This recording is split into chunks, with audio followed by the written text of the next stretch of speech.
आज हम पढ़ेंगे लिंग, जिसको जेंडर कहते हैं।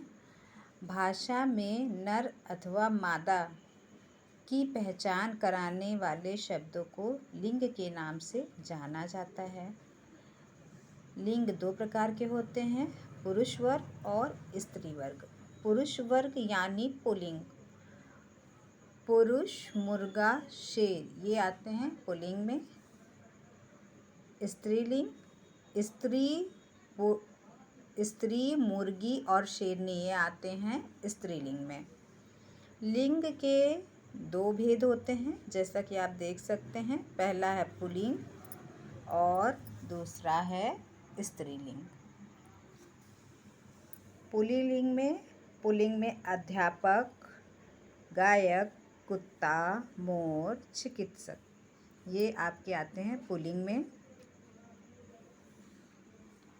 स्त्रीलिंग में अध्यापिका, गाय, गायिका, बुढ़िया, नर्स